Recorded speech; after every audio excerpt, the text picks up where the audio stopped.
Hey, good afternoon, everybody. Welcome to this meeting of the Stakeholder Consultation Group for Advancing Stormwater Resiliency in Maryland, or A-Storm. This is the third and final meeting of this group for 2022. Next slide, please. I'm Kathy Stecker. I'll be the moderator for this meeting, which is being hosted by the Harry R. Hughes Center for Agroecology. This meeting is being recorded. A recording of the meeting will be posted on this website, the A-Storm Hub. You can find lots of other information about A-Storm there as well. Next slide. Welcome to the members of the public who have joined us this afternoon. You'll remain in listen-only mode throughout. We encourage you to use the A-Storm email address to send us your questions and comments. You will have the opportunity to formally comment on draft regulations during the regular public review process. Next slide. And a welcome and thank you to our Stakeholder Consultation Group members. A reminder to please stay muted. We'll answer your questions at the end of the presentation today. And for this meeting, we're asking you to type your questions into the chat rather than raising your hand. If we have time at the end, we might be able to do some hand raising, but during the presentation and immediately afterwards, we ask that you type your questions in the chat. Next slide, please. You bring diverse experience and skills to this group, so we value your full participation. We want to hear from you during this whole process. And I'll say more about how you can participate after this meeting later on. Next slide. Today, after some opening remarks from MDE, we'll have a presentation on the department's stormwater regulatory proposals and ample time for your questions at the end of the presentation. You can see what we'll cover here. I'll give you a moment to look at the agenda. And now I'm pleased to introduce Mr. Les Knapp, MDE's Senior Local Advisor in the Office of the Secretary. Les? Thanks, Kathy. Good afternoon, everyone. On behalf of the Office of the Secretary, I would like to offer 5 key points today for your consideration before you begin your work. But first, I would like to thank all of the members of the group for their hard work to date. It may sound trite, but your participation is critical for the success of A-Storm. Point number 1. One way to think about A-Storm and the A-Storm process is that it is a marathon and not a sprint. MDE believes that working through these issues slowly and methodically will produce the best long-term results. Point 2. Another way to view the A-Storm process is that we are building a resilient stormwater home. And we have laid a solid foundation with the proposed data move to NOAA Atlas 14. And admittedly, this part of the process has been very technical. But we are now pivoting to areas that also have a significant policy component and are preparing to build the frame of a strong stormwater home on top of that foundation. Point 3, because this process involves both technical and policy components, this group was purposely put together with members from both worlds. And it is vitally important for both classes of stakeholders to remain engaged as we move forward, realizing that at some points, the discussion may veer more to the technical side, and at other points, it's going to definitely veer more towards the policy side. Point 4. The A-Storm process is not a one-time event, but it is a long-term recurring process. The legislation that led to the creation of A-Storm requires MDE to update precipitation data, and stormwater management regs, and then revisit these updates every 5 years. And while this first update will be significant, going forward, MDE envisions using the local comprehensive planning process as a template. Their local comprehensive plans are reviewed once every 10 years. There's a 5-year checkup. And if changes need to be made, they are, but otherwise the plan can move forward. Similarly, MDE envisions reviewing these regulations every 5 years per law and proposing modifications where necessary. But if everything is still accurate and producing good results, we see no need to tinker with something that is working. Thus, future regulation changes will only be introduced as needed. And finally, point 5, MDE will remain committed to a transparent and open process. Do not hesitate to contact me or any other involved MDE staff if you have any questions or concerns about how meetings are conducted or how proposed changes are introduced. This stakeholder group plays an important advisory role, and we want your continued participation and feedback.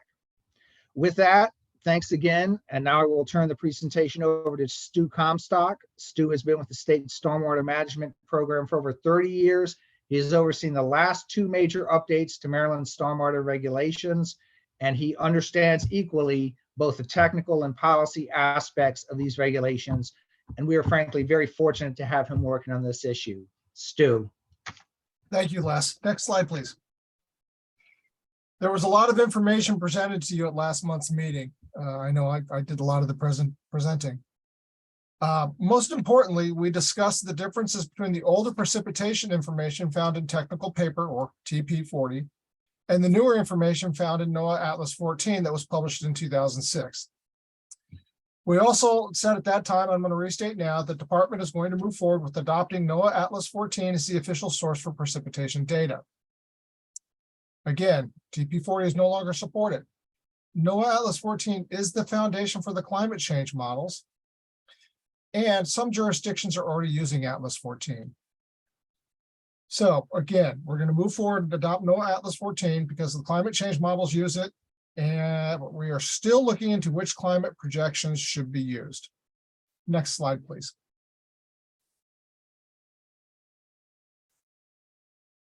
We also mentioned that there are updates to the existing precipitation information on the horizon. We now understand that a new volume of NOAA Atlas 14, volume 13, is scheduled for publication in 2025. This volume will provide updated information for Maryland, Delaware, North and South Carolina, Pennsylvania, and Virginia. NOAA is also planning to publish Atlas 15 in 2026. This will supersede Atlas 14 and will include climate change projection adjustment factors similar to what have been shown in the MARISA tool. Lastly, we're really excited about this bit. The University of Maryland and the Maryland Department of Emergency Management signed an MOU in October to develop a mesoscale network, or MESONet, of automated weather stations that are capable of capturing atmospheric measurements, including rainfall, at very short intervals, like every 30 seconds. Information from the MESONet can be used to develop detailed local rainfall data that can be used in the development of future stormwater management requirements. Next slide, please. This image shows the locations of the existing and the speculated locations of proposed automated surface observing systems, or ASOS, across the state. There are 21 existing stations shown here as red plus signs. The blue dots show the speculative locations of 72 additional ASOS stations. The 93 stations together will form Maryland's MESONet.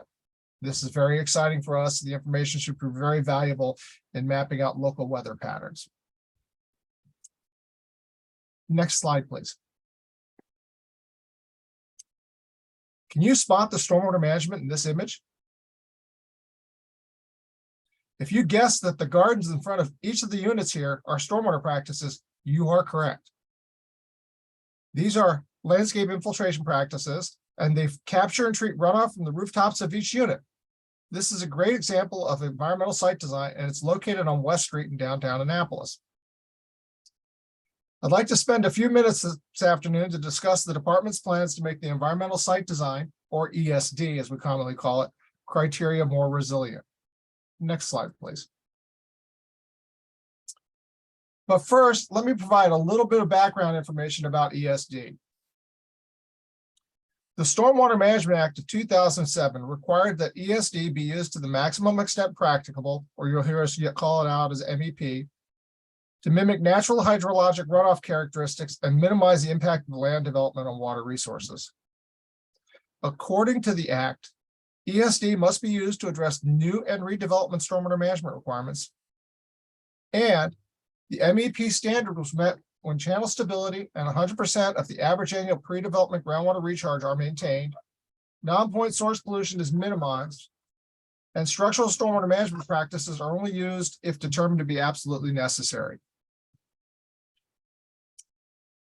Supplement 1 of the 2000 Maryland Stormwater Design Manual, which was published in 2009, established the performance standards for implementing ESD, including defining pre-development conditions as woods in good hydrologic condition, the minimum ESD requirement as addressing groundwater recharge and water quality volume requirements.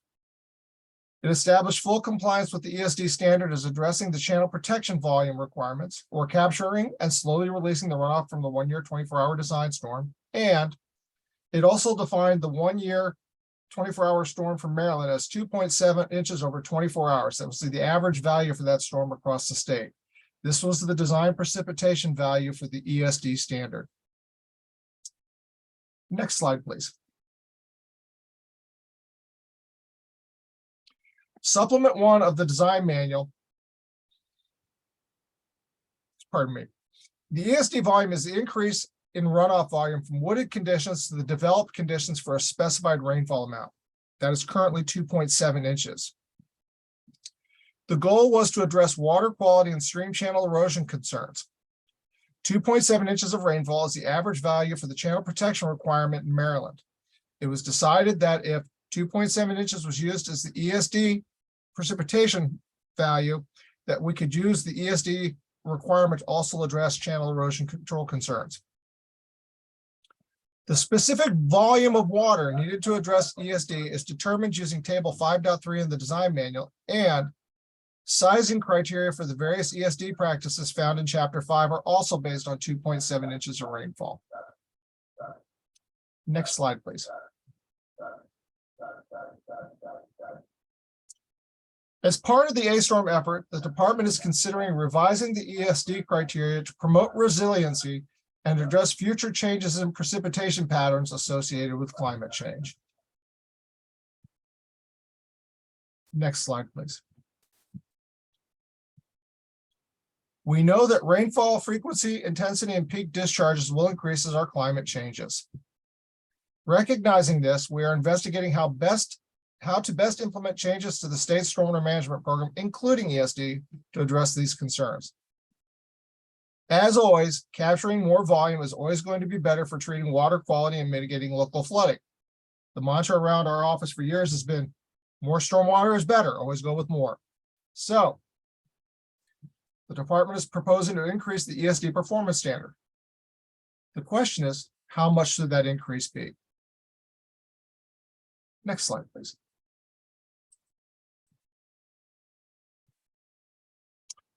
This is a map of Maryland showing the projected increases in percentages for the 2-year 24-hour storm as projected by the MRISA Projected Intensity Duration Frequency, or IDF, curve data tool for each county in Maryland. Why am I showing the 2-year storm? First, to be clear, ESD is a volume of runoff. It is not related necessarily to a storm. It is a volume of runoff. However, that volume is based on 2.7 inches of rainfall, which in turn was derived from the average value for the channel protection volume criterion, which in turn is based on the 1-year 24-hour storm. But wait, the MRISA tool does not provide projections for the 1-year 24-hour storm. Okay.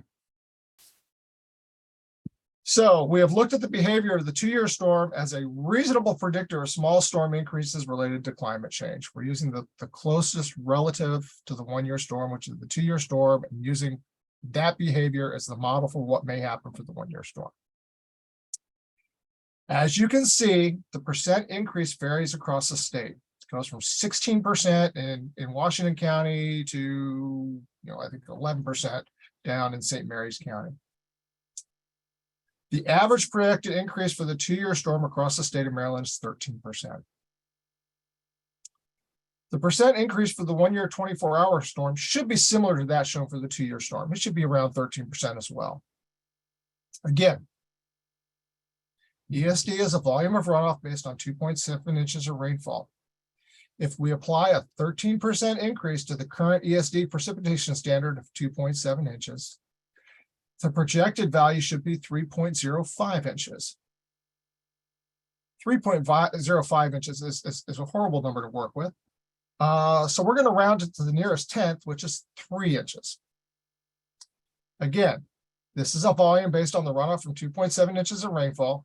And so the department is proposing to increase the ESD volume to the difference in runoff from 3 inches of rainfall to 3 inches of rainfall from woods to developed conditions. Next slide, please.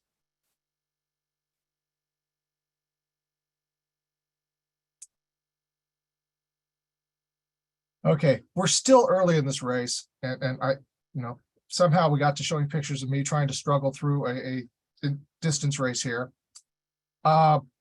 It's a long run, and you got to train for a long run. It takes time to get there. We are confident with increasing ESD to 3 inches. However, with this change, there are other design criteria that must be considered. Again, more volume is better, but the change affects other criteria from the design manual.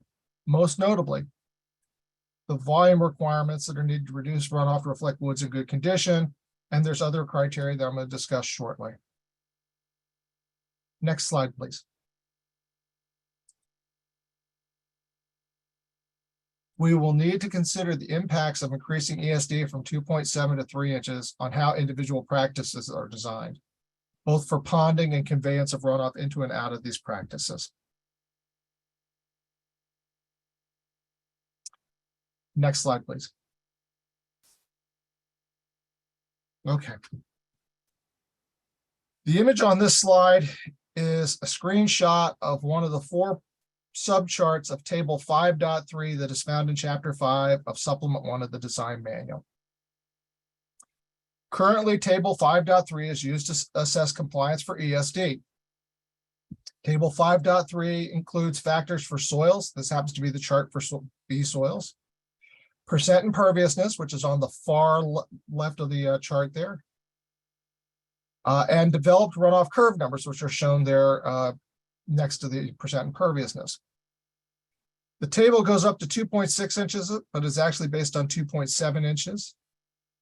And designers would enter into the chart their curve number for the developed conditions or the percent imperviousness for the developed conditions. And they would go across, and where they hit green, in this case, they would end up with a runoff curve number of 55, which was woods in good condition for a B soil. This table is based on 2.7 inches of rainfall. We're going to have to change it to reflect 3 inches of rainfall. But this is not the only change that's going to show up in the design manual. There are other tables that show how practices are sized, and they will also be affected. Next slide, please. For example, this is table 5.5, and this is the table that shows how to assess permeable pavement designs for compliance with the ESD criteria. The runoff curve numbers in this table were also based on 2.7 inches of runoff, so they will need to be changed appropriately to reflect 3 inches of runoff. New values will need to be calculated. This will also affect curve numbers for green roofs and other alternative surfaces. Next slide, please.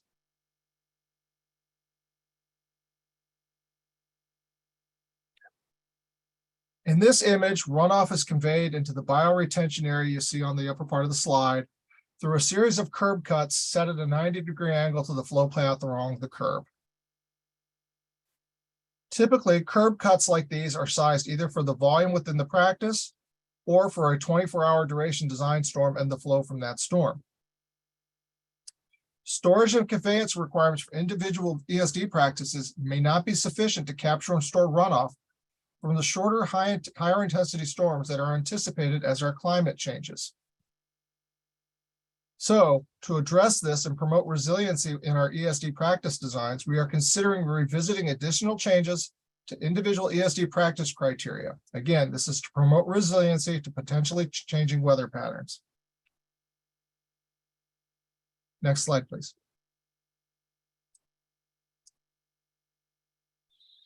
Here's a screen capture from one of the pages in chapter 5 of the design manual.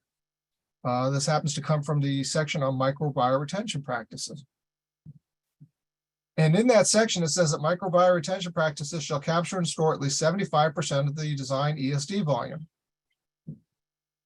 Increasing the ESD standard from 2.7 inches to 3 inches will require that we revisit design criteria like this. Ponding requirements for practices like microbial-retention and bioretention currently reflect commonly used design assumptions like using a 24-hour design storm. The ponding requirements, which are based on the filtering equations found in chapter 3, allow for a portion of runoff to flow through the filter while it is filling up.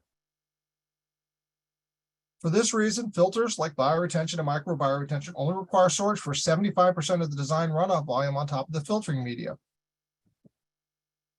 With climate change, we are experiencing shorter, more intense storms, and this assumption may no longer be valid.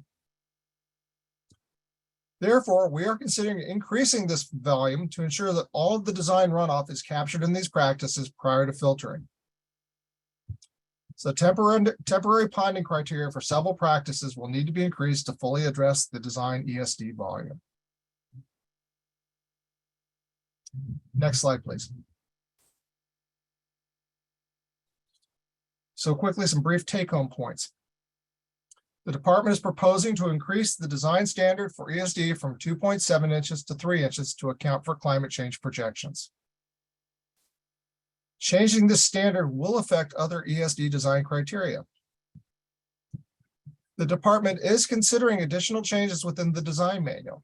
We need to review all of the individual sizing criteria, and we need to review the conveyance criteria for diverting flow into, through, and out of individual ESD practices. There is much more that needs to be done, and we will need help with understanding how ESD affects local and downstream flooding and determining what design storms should be used to better reflect our local rainfall patterns. With that, I'd like to turn it over. I believe Ray is next. Thank you.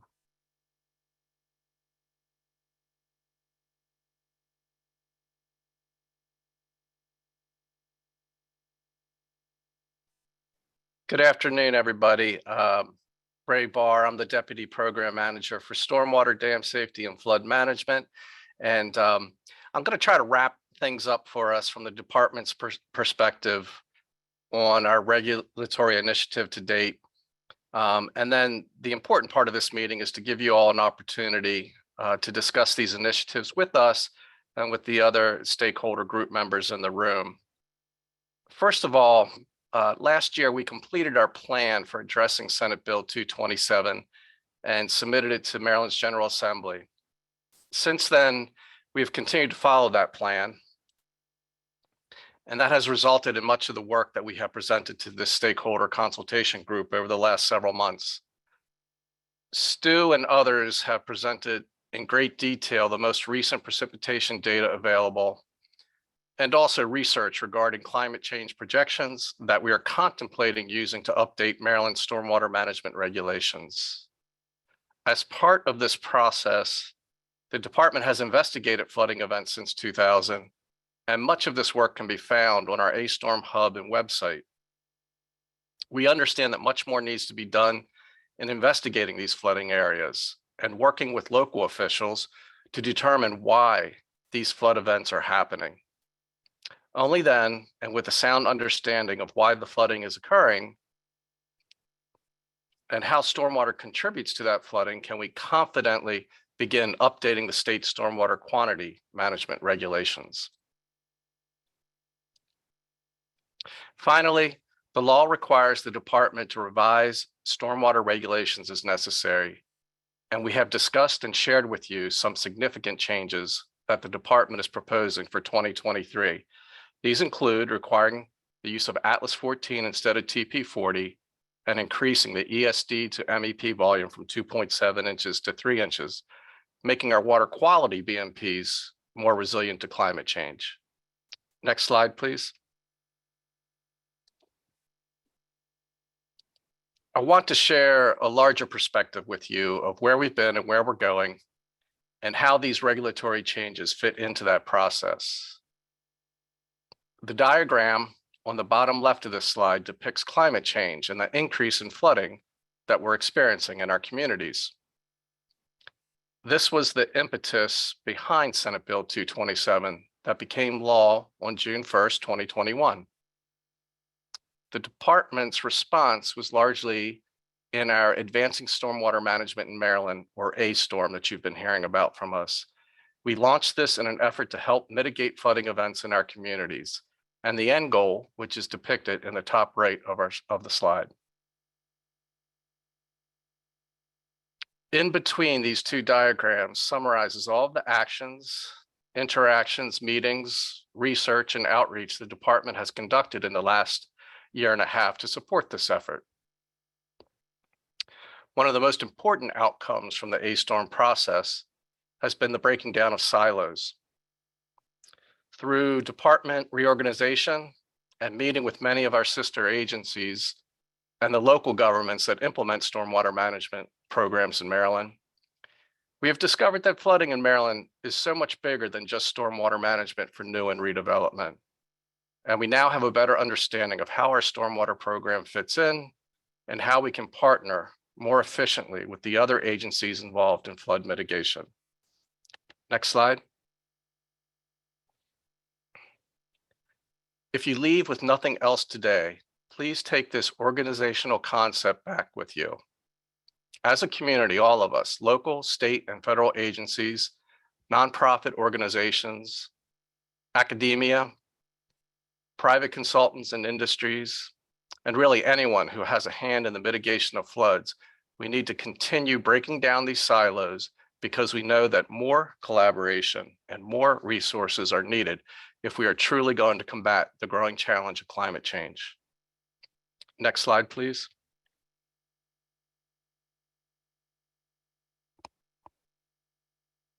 The Department of Legislative Services fiscal note that accompanied the bill articulated a need for additional resources to do this important work, either by hiring additional staff or through contractual services.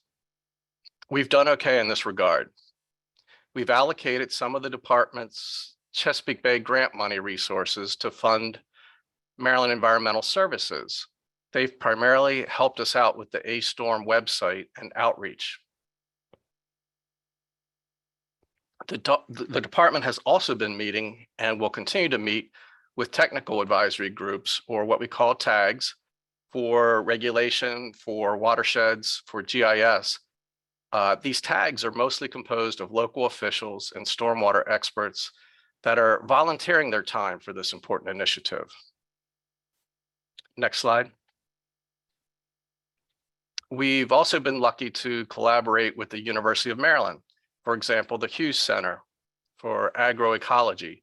They've helped us to administer these stakeholder meetings. We're also lucky to have a seed grant program research fellow, Aubrey Tingler, who is helping us over the next year with outreach on this project. We've received assistance from the University of Towson. Some of you may know Mike Hare and his class. They're going to be helping us do some further research. We also know there's an incredible amount of federal infrastructure funding that is coming out of Washington, D.C., from the Federal Emergency Management Agency and from the Environmental Protection Agency. And there's going to be many grant opportunities, and the department and the state need to develop their capacity for successfully applying for and acquiring these grant awards for this important work. As a program, as a department, we know that taking a comprehensive approach to flooding and that by developing watershed studies and plans is the right approach. but we are also aware of the enormity of what it is we're trying to accomplish. So with that in mind, the department would like to tap the resources of this stakeholder consultation group and get your input on how you think we can further advance A-Storm in Maryland. Are there opportunities for collaboration that we're missing, or maybe grants that you know of that we should be pursuing? Or is there a larger organizational structure that you can envision regarding flooding and responses in the state of Maryland that we should be participating in?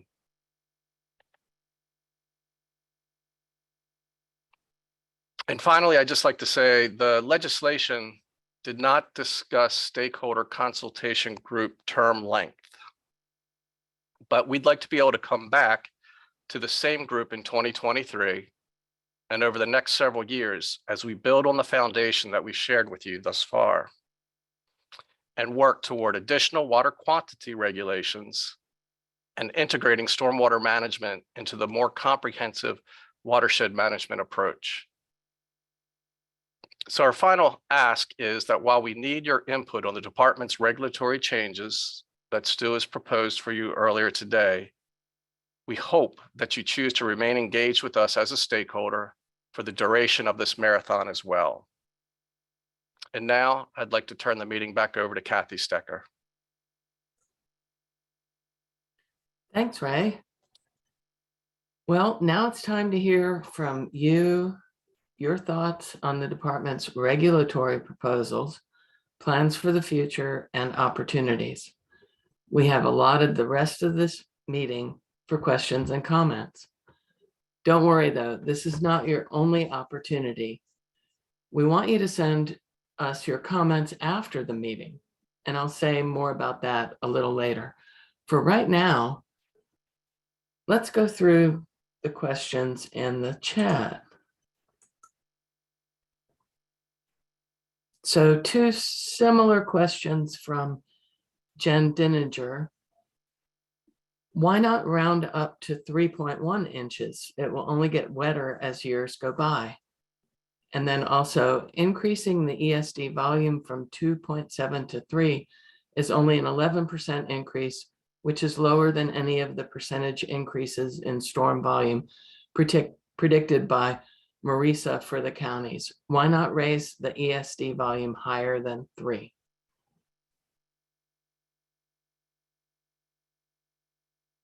Two very good questions. We looked at 3 inches. It is between 11 and 12%. It's also a nice round number to work with when you're doing the work. It doesn't mean that it couldn't be more, couldn't be less. It's just that the issue becomes, where do you set that bar, and what is reasonable and practicable to implementing across? I mean, we determined that 1/4 foot or 3 inches was a reasonable increase. The second question here that I see is, historically, how did Maryland decide to adopt criteria based on the annual storm versus the 2-year storm?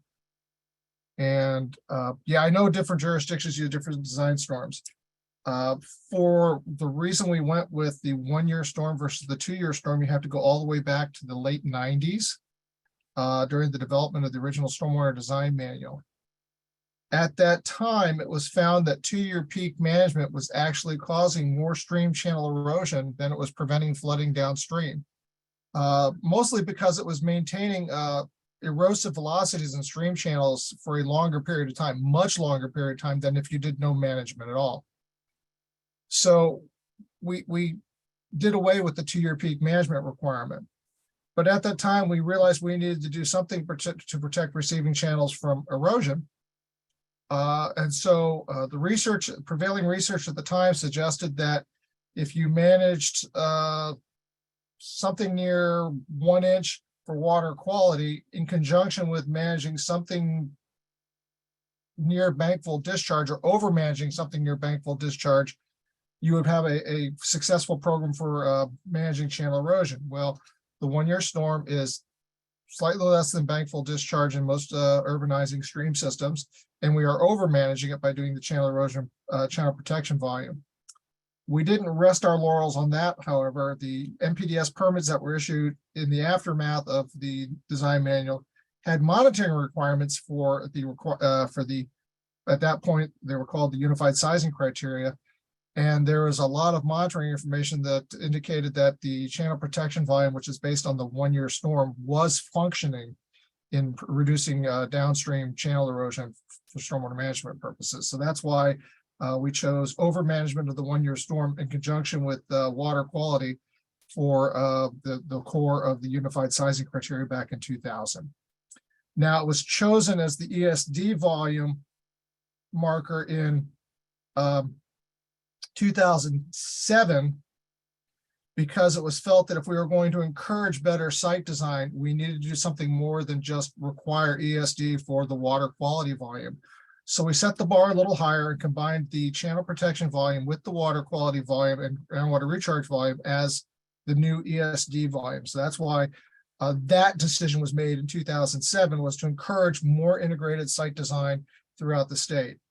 So that's the reasoning behind that. And so now we're looking at increasing that volume slightly to make it more resilient than it is now.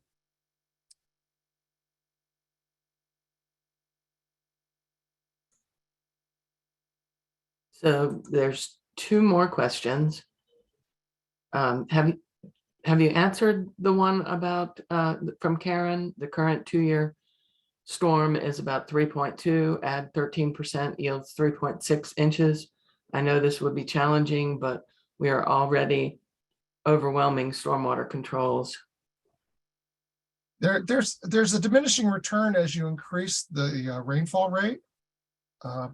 I would suggest that when you look at historical rainfall patterns, capturing 3 inches of rainfall would, I'm going to pick a point, BWI Airport. This is one I actually have downloaded all the rainfall records for. But if you look at the rainfall records for BWI from 1939 to March of 2022, if you capture 3 inches of rainfall, you're capturing approximately 99% of the average rainfall events that occur in any given year.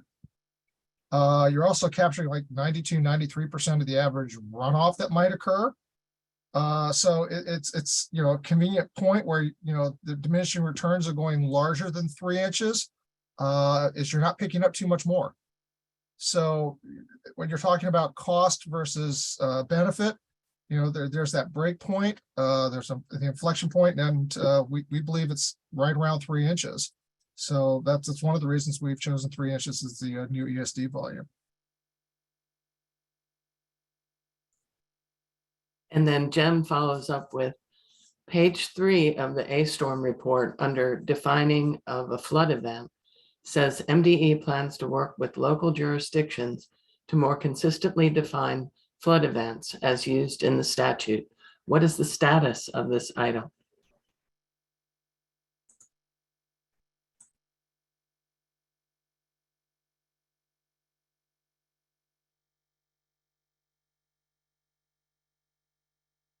I'm sorry, I muted myself by accident. Flooding events are going to be defined by their impacts. There's fluvial flooding, which is related to rainfall directly on the land surface. There's fluvial flooding, which is flooding in the stream systems. There's riverine flooding. There's nuisance flooding, which is defined as tidal flooding. What is we'd like to think that what is a flood to one is not a flood to another. It's kind of at this point where we're still trying to figure out where the flooding is occurring, and then we can start to categorize where it's occurring, maybe what is causing it to happen. And then at that point, we can provide definitions. But I think first of all, we need to know what we're dealing with first. Jennifer, Ray, do you want to add to that in any respect? Yeah, I just want to say these are ongoing efforts. We've engaged the local jurisdictions, much like we have you with regional meetings, and we've discussed this. We talked about our tags, our technical advisory groups. We've been reaching out to them, with the GIS group and with the regulatory group, and we've been talking about these things. We've done some analysis and gotten some data from NOAA that I think we have shared with you on flooding events. But there needs to be much more engagement with the locals and the flooding in their communities. And the definition might be different from county to county or municipality to municipality. But this is something that we're going to continue to pursue over the course of the next year or two, and that will help to inform regulation changes in the future. Okay, now we're starting to see more in the chat from KC, understanding the need to modify all design factors to account for the increase from 2.7 to 3. But you also mentioned specific ESD facility design criteria will be changing. Can you provide more detail related to those proposed changes? Casey, that's a good question. We're still going through the process of digging out where all the changes need to be made. But some of the things we're looking into obviously are changing the temporary ponding standards, which would change how filters are designed and maybe the sizing some of these filters. We're also looking at how water is conveyed into, through, and out of some of these practices. Currently, the design criteria don't mention that too much. But as you saw from the picture, we're seeing a wide variety of things, and we think maybe that some will work better than others. We want to try to promote the ones that work a little better. And there's some things that were, some ideas that were pushed in the 2007, 2009 window when we developed Chapter 5 that we have since found, probably don't work as well as we would like them to done. And so we're probably going to have to, revise or scrap those. There's some quick formulas. I think one of the things that is missed was the idea was that ESD means a lot of small scale practices. And so you don't necessarily want to have intricate design criteria for a lot of small scale practices that reviewers and engineers have to argue over. You kind of want to make the designs as simple as possible, because the real focus isn't on how each individual practice is designed. It's how the whole integrated site design works as one. And so we were trying to put the emphasis on that rather than, oh, I'm going to design this facility to this small scale. We're going to have to rethink some of that, maybe go back and forth on some of the drainage area limitations and some of the other criteria in Chapter 5 to make them more resilient. That's about all I can tell you at this point, because we've been focusing really on getting to this point, and that's more of the next step in the process. Okay, from Karen, somehow something doesn't fit with the fact that so many more homes are flooding from runoff. Oh, I'm sorry, Ray, did you want to add something for the previous question? No, making myself available for Karen's question. Thank you, Ray. So yeah, Karen asks, somehow something doesn't fit with the fact that so many more homes are flooding from runoff.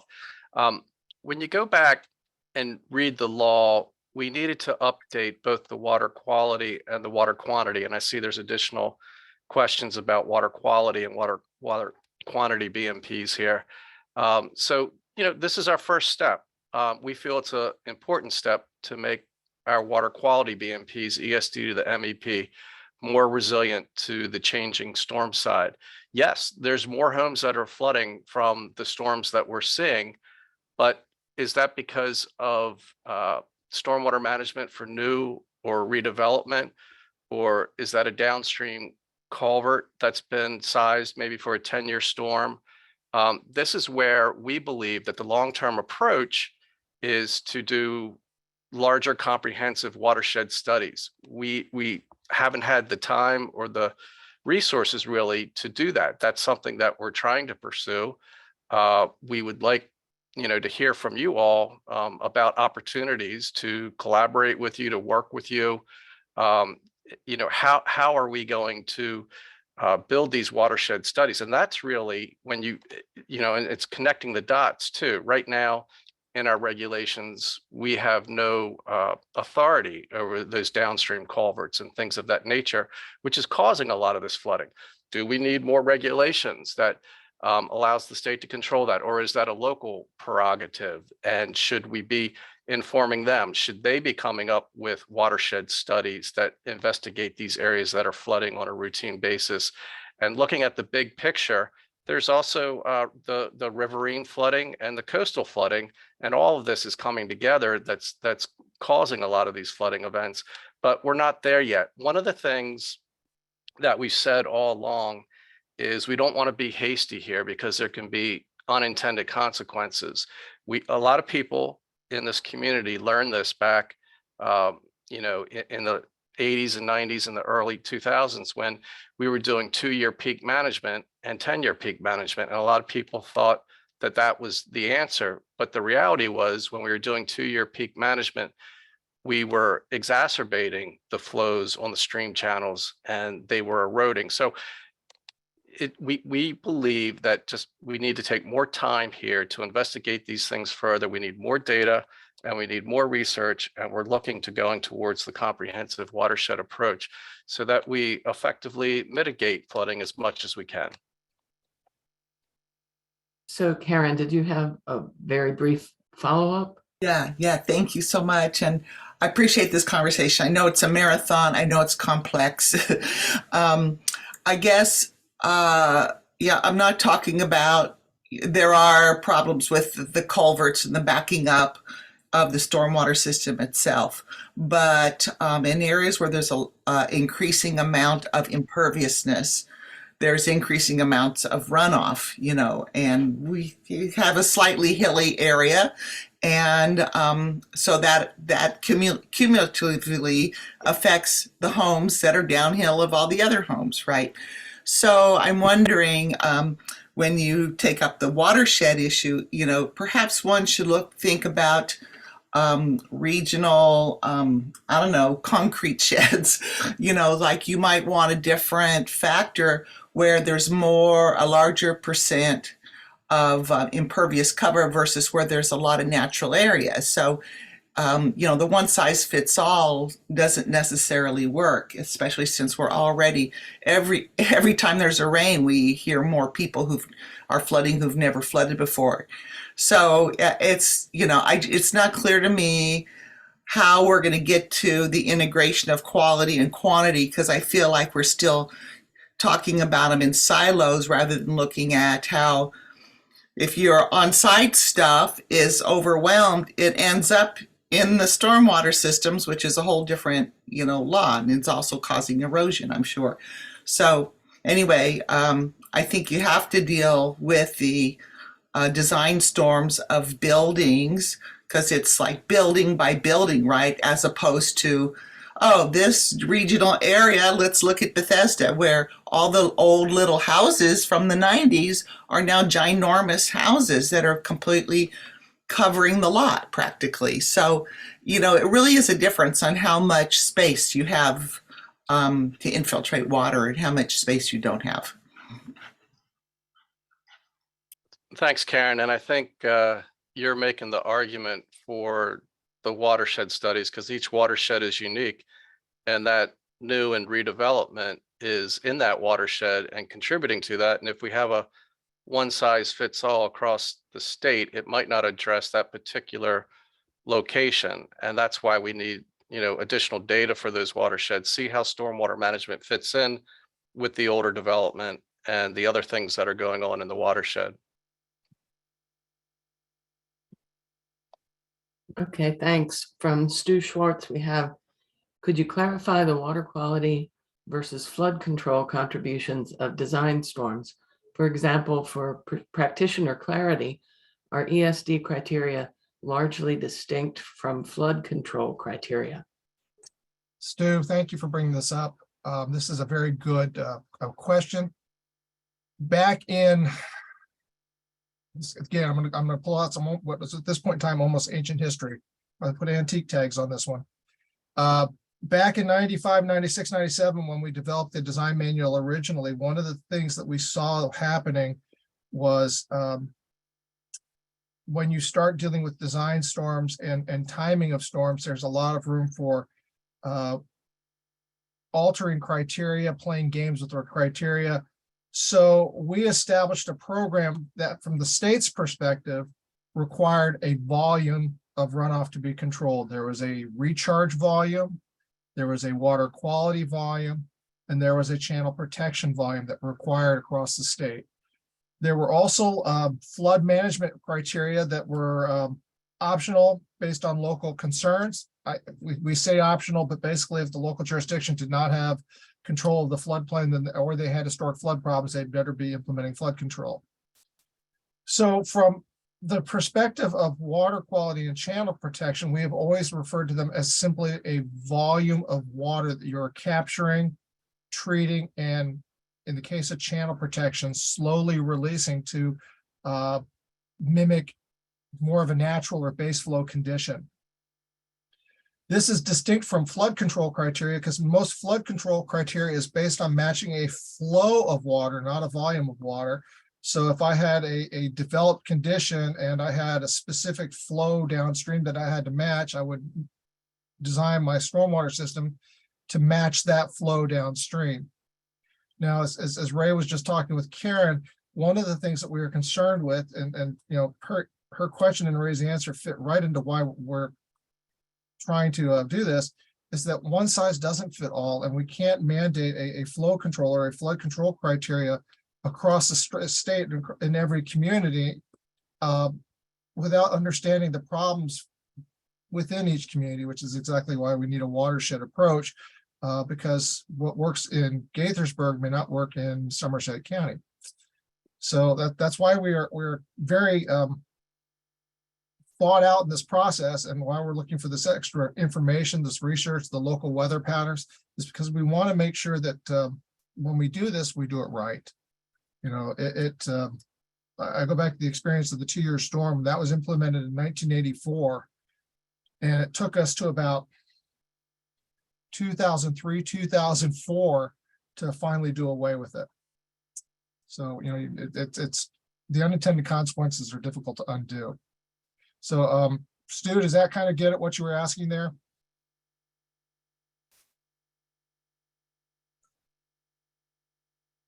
Yeah, thanks very much, Stu. That was very clear. Okay, the next question from Casey. You mentioned having significant performance data related to the unified sizing criteria's ability to provide channel protection volume. Do you have similar data on the performance of ESD as relates to providing CPV? There are studies coming in now that talk about how ESD addresses providing channel protection volume. Most notably, I think Tetra Tech is working on one for us through the Chesapeake Bay Trust, and there was another one that was done using paired watersheds in Montgomery County. There are not a lot of studies on this, but again, because it's a volume of water, if you capture and treat and slowly release that same volume of water, whether you do it in a large facility or in a number of distributed smaller facilities, you should have the same result on the receiving watershed. The questions we have are these smaller facilities capturing the runoff they're designed to capture? You know, there's implementation issues that we've been noticing. So we're taking this advantage as we go into adjusting the ESD volume to look at some of these criteria and correct them or adjust them to make that whole process more effective. As Jennifer is reminding me, and I hear her speaking in my ear, most projects really don't design for the full environmental site design volume right now. It's a sliding scale. There's a minimum of 1 inch that you have to treat all the way up to the full 2.7 inches. Many developments only treat the 1 inch and then defer to a downstream larger pond or structural facility to capture and treat the rest, usually in a channel protection facility with the 10-year peak management aspect to it. So we don't really have a good understanding about, you know, how much ESD is being used out there, if most people are using the minimum or if they're going beyond. And frankly, this is a question many of you in the industry have heard me mention time after time. It's hard to incentivize this process. How do you go from you know, having an approved plan to having a plan that gets an A grade? So these are all things that we're trying to deal with within the confines of the design manual and incentivize different practices. Thank you. From Amy Stevens, we have, this change will be for future new development and redevelopment, correct? What is the time frame for the regulatory changes, and when do we expect them to be adopted? Wondering because of the 2025 and 2026 NOAA Atlas changes and how that will factor in these regulatory changes.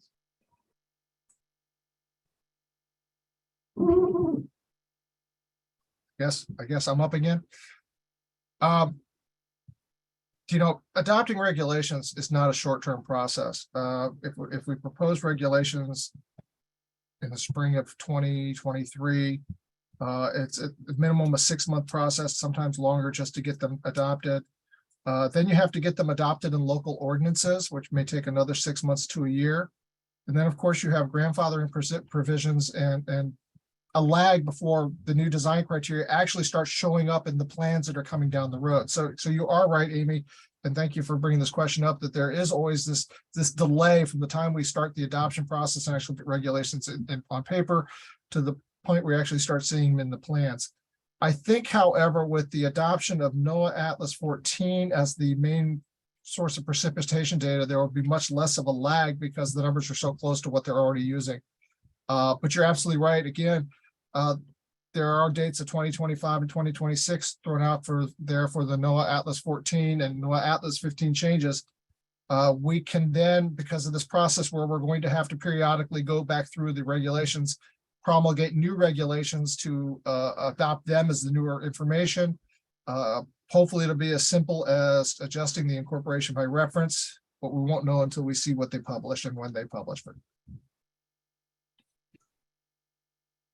Thanks.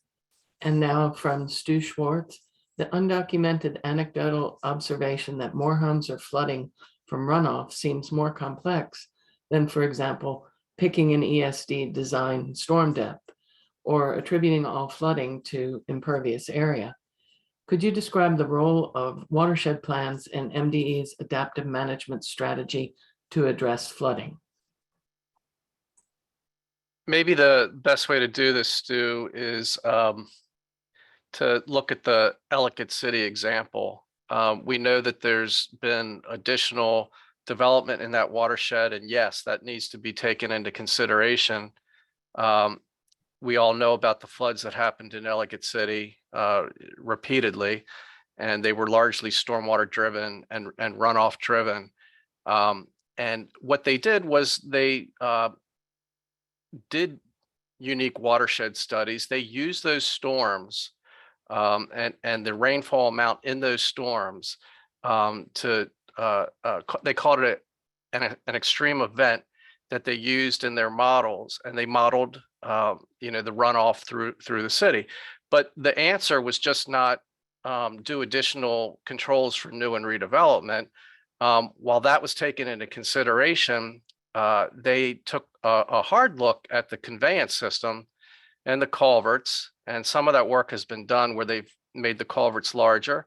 Some of it was the cars were being picked up and clogged the culverts. So they have emergency action plans where shop owners and people visiting Ellicott City move their cars if a storm is coming in, so they can't clog those culverts. This has not been constructed yet, but they're going to design, or they've designed, and they're going to implement a parallel pathway for the water, for the quantity, down to the Patapsco River, so it doesn't go underneath the street in Ellicott City. So this is what we're looking for, unique watershed studies, and they're not easy. They're not inexpensive. It takes a lot of data, but it's important because people died in Ellicott City. So Stu, this is why we're making some proposals, and we think they're important proposals for ESD to the MEP and the rainfall data that needs to be updated. And some of this stuff is just going to take, a longer time frame for us to get there. We need to start doing more unique watershed studies where flooding is happening on a regular basis, and that's what we intend to do moving forward. Thanks, Ray. From Jen Dininger, if the role of this consultation group is to offer suggestions and alternatives to MDE's proposed regulation changes, then I strongly suggest raising the ESD volume requirements to more than 3 inches, especially given Stu's description of how long these changes will take and the fact that our last Chapter 5 update was 13 years ago. We will be seeing more water over time, and only raising our ESD volume by 0.3 inches feels very short-sighted to me. Thank you.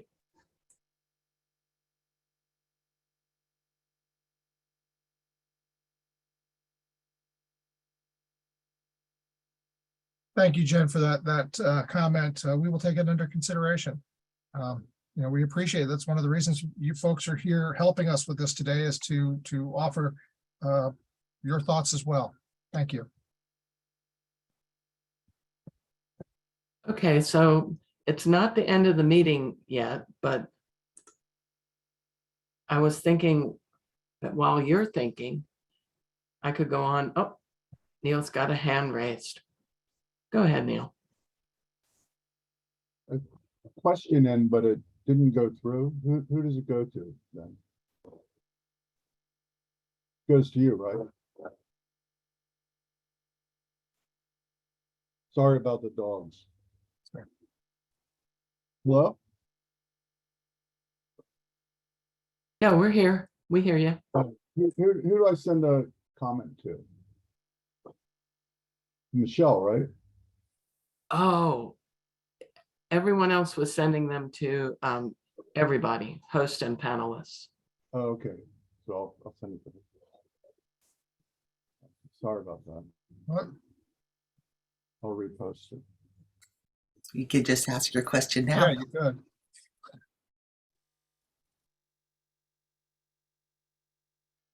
You can go ahead and ask, Neil. So I think the approach to and Ray is it's a really good bridge, but a lot of the flooding that we're looking at now is all upland flooding. It's 1,000 feet from the nearest 100-year floodplain, and instead of the flooding being caused by backwater effects, that's either caused by the parcel itself or an upstream parcel, especially in older residential neighborhoods that are in the mid-Atlantic. And we're starting to use SWIM. And I know it's a big leap for the engineering community, but you're collecting all this great rainfall data, and we have such good GIS. What does it take to move? And people are starting to use it. What does it take to use continuous simulation, where we can look at not the 3-year, not the 2-year storm or the 10-year storm, but look at actual cloudburst events that overtake areas? And what does it take to get us pointed in that direction to a more data-driven approach? Right. Neil, the answer to that, again, is going to be in the watershed studies that we've been pushing. Once we start understanding how each individual watershed is functioning, and whether or not the capacity is there in the storm drain system, or what is actually causing the flooding, and if it is the storm drain system, then we can, as part of that, develop some of these models, the SWIM or the continuous simulation models, to determine what the design standards need to be for specific properties or properties within individual watersheds. The first step we need to do is to start prioritizing those watersheds where, that are worse. We need to do this triage, and then start looking at each one individually. So that's one of the reasons why we're promoting this focused effort on, this needs to be based on each watershed, not over a broad range of, territory like the whole state. Right. I agree with you 100%. And I think a lot of the jurisdictions we've been talking to would also agree with you that this is what is needed. The problem is, what should each watershed study look like, and where's the money coming to fund all that? So these are other issues that we're working with as well.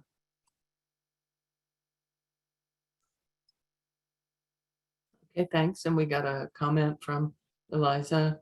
I agree that we should be more aggressive in planning ahead for climate change. More capacity is better.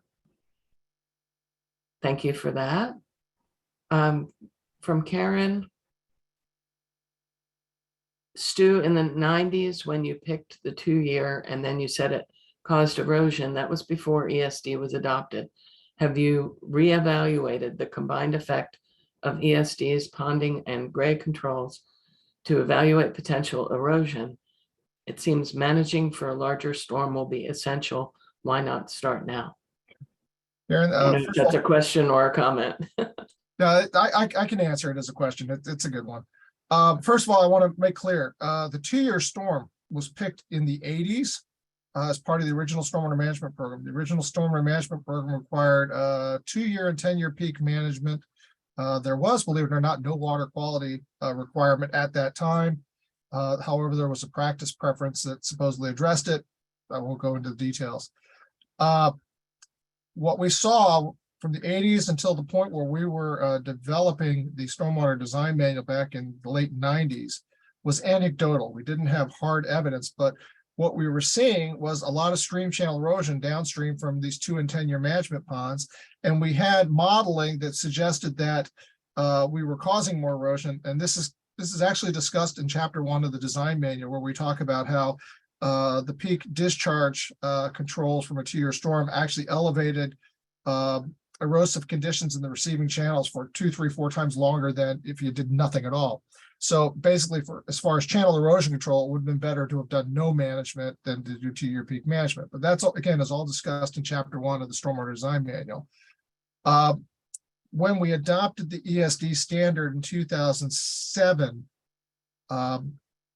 the ESD standard was adopted in as part of the Stormwater Management Act of 2007. It was there wasn't a lot of information available at that time to demonstrate what ESD, or what we call low impact development or green stormwater infrastructure. While there was some evidence and research that suggested it would do certain things, most of that research and evidence was targeting water quality. Again, we expanded it to pick up the channel protection volume, not necessarily because it was going to do erosion control, although we expected it.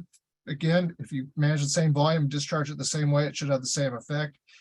It was to incentivize a greater integration of stormwater management design into site design. So if you required a larger volume to be managed across the site, we were hoping that designers would be more creative in how they adopted ESD, as opposed to just putting in a token practice here and there and then managing downstream. So it wasn't necessarily because we had information at the time that said this is what it's going to do. We had a really good idea, but more or less it was done to change the behavior pattern. So since then, there's been a lot of research on how ESD and green stormwater infrastructure can work. Again, most recently, there are some good studies coming out of Montgomery County this past year that talk about paired watersheds and how green infrastructure can contribute towards managing downstream flooding. However, these studies tend to show that green infrastructure is not the only answer. Many times you have to use it in conjunction with other quantity management practices to fully address the spectrum of downstream flooding. So it's not the only answer, but it is certainly a big part of that answer. Stu, did you see and did you respond to Karen's follow-up? But But practices have changed since then? No. In some respect, the practices that we have in chapter 5 of the design manual, and quite frankly, many of them are just small scale versions of practices that we had available in 2000, have largely not changed since we put them in the new chapter 5 or supplement 1 that we developed in 2009. What has changed are some of the criteria that deal with how water gets into the practices. There's some tweaks, and maybe media doesn't, there's tweaks and refinements to the practices, but I would say largely what we put in the manual in 2009, and this is the credit to the people who did that work, and that's not tooting my horn. There's a lot of good effort done by others. It still holds up. Okay. I mean, there's been newer refinements, but the practices in the chapter 5 are still pretty sound.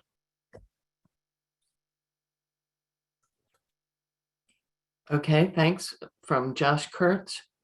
We have heard several times about not having enough funding for the analysis that is needed. What is the price tag that is needed for the analyses?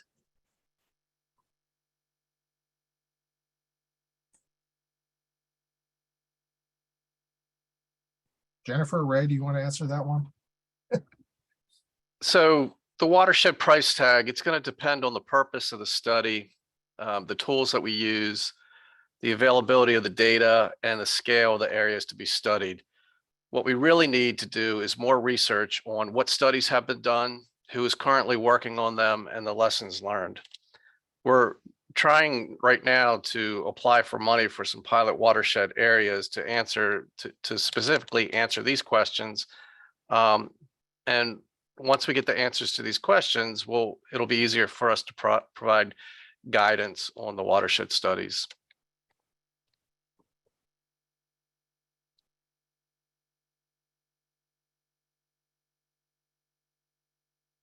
Okay, well, what I'm going to suggest, again, is that we not end the meeting or end the recording, but I have a few more slides that I could go over while y'all are thinking.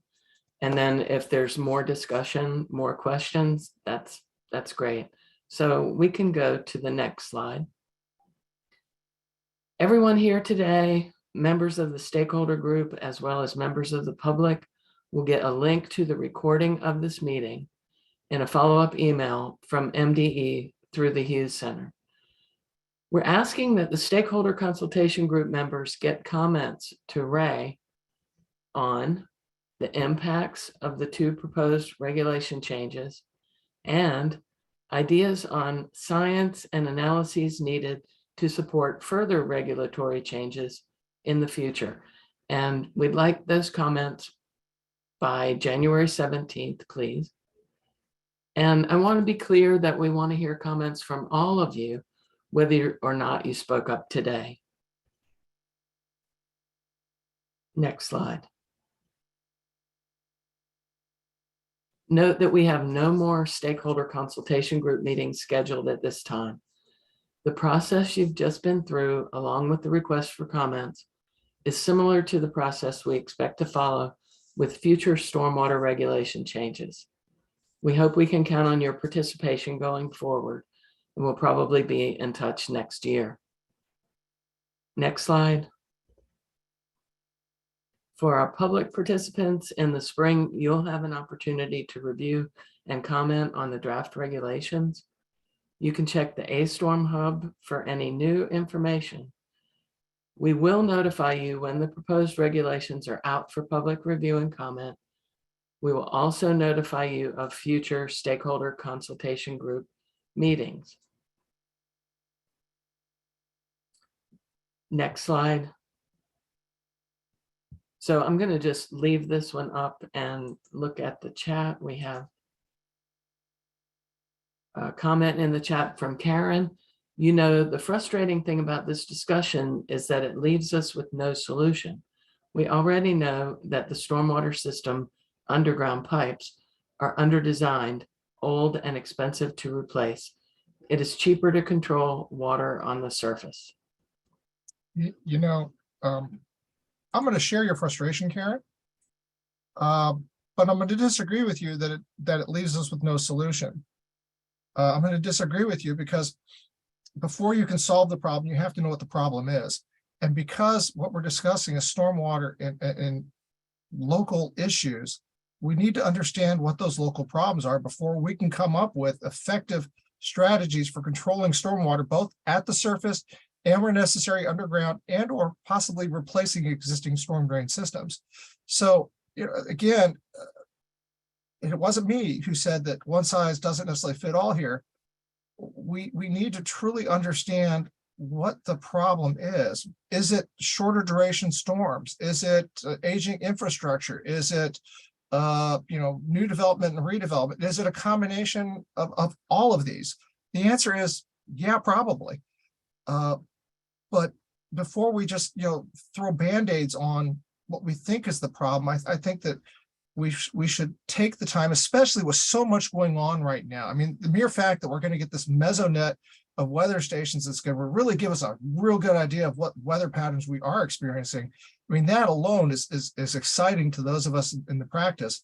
So I think that this is a good time. We're in a good place right now to really, you know, knuckle down and try to wrap our hands around this issue and then start looking at what's causing it locally so that we can come up with good, sound stormwater management requirements to address these issues. So I share your frustration, but again, we have to know what the problem is before we can solve it. And I'd just like to chime in and Karen, you know, we're frustrated as well. And one of the things that we're asking you, yes, is to comment on these regulations that we're changing. We think that they're important. We think that they're making the water quality BMPs more resilient to climate change. We know that more needs to be done, but we're a small program. So we're also asking you, because each one of you, the stakeholders, you represent a group, right?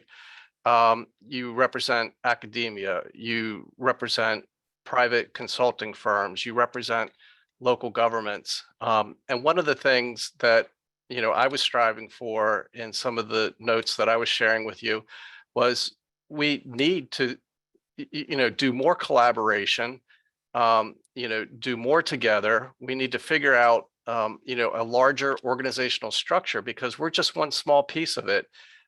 We can control, you know, surface water from new development, and that's not going to solve flooding in our older urban areas. We need to have a much bigger picture of this, the watershed approach. And yes, it's going to cost money. We're receiving, you know, comments from Josh, you know, how much does this cost? You know, we're trying to figure this out, but this is not something that you just flip a switch and you do quantity management and you resolve flooding. We all need to understand that it's a much bigger issue than just stormwater management for new and redevelopment. We're going to continue to pursue initiatives to do quantity management. That's why we want you to hang on for next year, 2023 and beyond. But again, we need to be careful of the unintended consequences as well. So it's very complex. There's a lot of balancing that's going on, and we're doing the best that we can, and we'd like to hear from you. Thank you.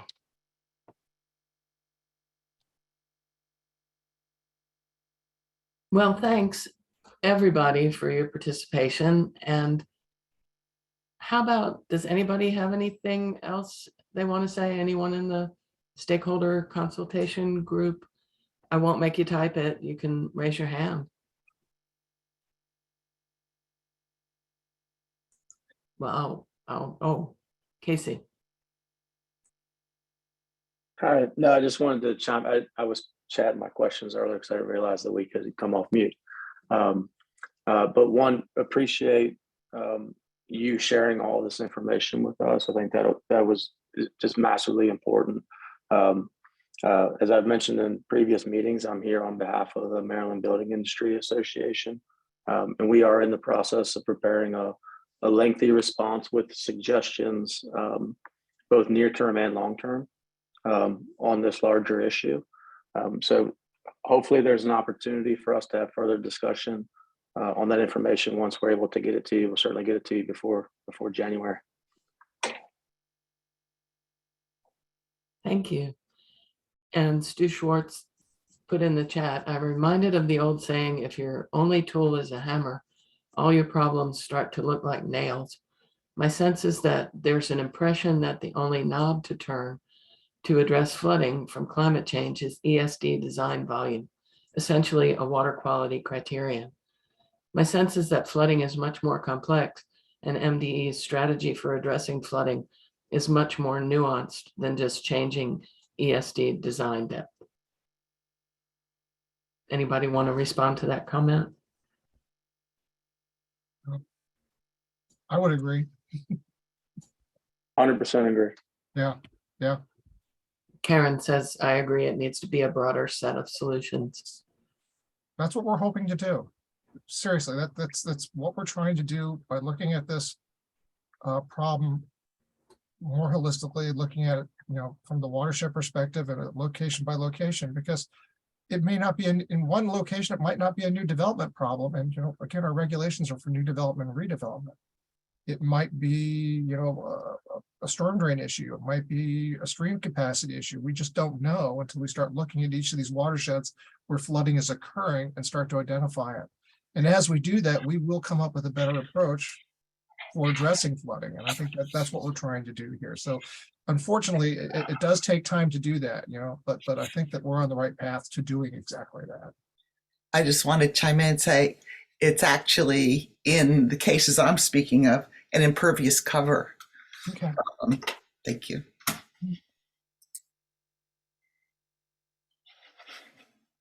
Thanks again, everyone, for all of your comments and questions. I'm gonna say this.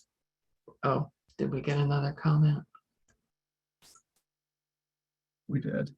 From Eliza? I agree, but there are only so many tools MDE has control over, and the threat is significant. So we should be willing to push those tools and also create new ones. Thank you for that. Yeah.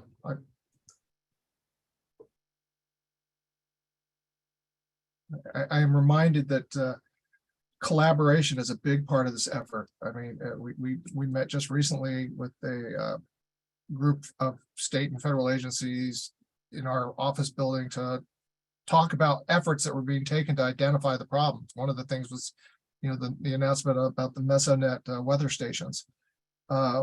Eliza, you're absolutely right. We can only do stormwater design criteria.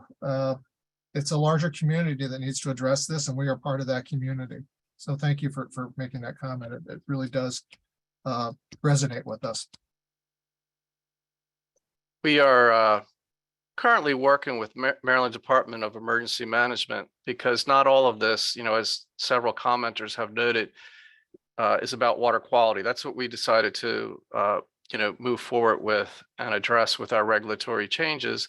But a lot of it is quantity, right? And quantity causes damage to property and lives. So some of the money, some of the resources are coming from, hazard mitigation programs. So that's why we're partnering with Maryland Department of Emergency Management. But think about it: coastal flooding, DNR, where you build a house, Office of Planning, Department of Agriculture, SHA, all of us need to get together. And there has been, some initiative in this area. There was a law passed creating a chief resiliency officer. Maybe that's the opportunity to pull all of us together, because it is much more than just stormwater management. And we want to continue to work with other groups. And, like I mentioned earlier, break down the silos, both at the state and the federal government and the local government. All of us need to work more collaboratively and find resources. Recently, about a week or two ago, they mentioned a study in Baltimore City to make it more resilient. And I can tell you the cost of that one was $50 million to gather more data, to do the study, to do the research, to come up with proposals in a 5-year time period. I'm not saying that's what we need here, but I'm just trying to put it into perspective that in one city, yes, a very large city with a lot of imperviousness, they're spending $50 million over the next 5 years, and they're engaging the universities, and not just in Maryland, but regionally, Penn State and elsewhere.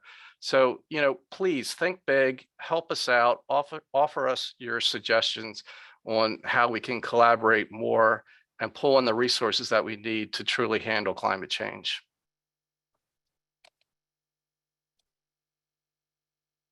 Thanks, Ray. And I'm sorry, I had missed that there was a question in the Q&A box. And it is, did we cover debris blockages from fallen trees? Can someone address this, please?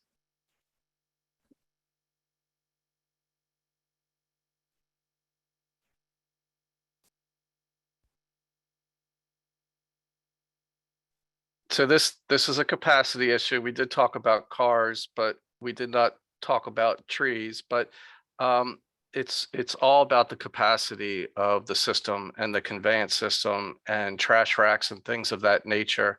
A lot of times people, a lot of the larger jurisdictions do street sweeping and inlet cleaning and things of that nature, so that the existing storm drain system has the capacity. Its existing capacity is free and available. But yeah, we probably need to take that into consideration, Karen, because things that block up the conveyance system is going to cause flooding. And that's exactly what happened in Ellicott City. So yes, and that would be part of a larger, more comprehensive plan.